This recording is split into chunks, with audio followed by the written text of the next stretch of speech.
And right at the back there. My name is Zainab Salbi. I'm with Women for Women International. My question is, women are disproportionately impacted by all the crises in the world, from poverty to HIV/AIDS, perhaps except for this last crisis, where for the first time we're not impacted as much, but because we're mostly poor. But yet we're not represented in this discussion. No one mentioned women, and while I have no doubt of your personal commitments towards women, definitely Professor Yunus, my question is, how can we change the dynamics? How can we take advantage of this opportunity to have a discussion where it's more inclusive of women as not only recipients of solutions, but the makers of solutions as well? And how can your leadership take a role in that?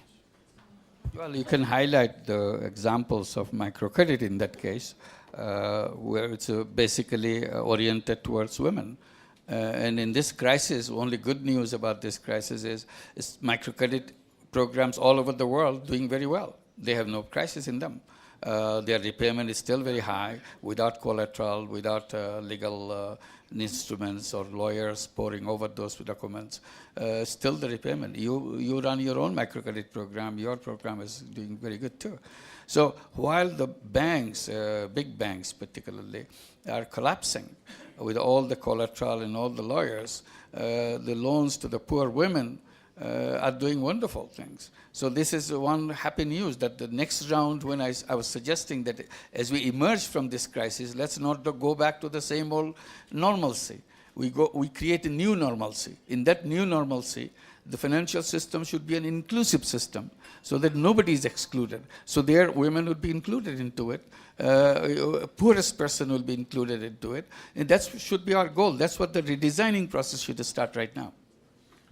In the last elders meeting, they talked about launching a global campaign on behalf of women. Beginning with the churches. I mean, you've got your Catholic Church, don't respect women's rights. The Methodist Church don't respect women's rights. The Islamic Church don't respect women's rights.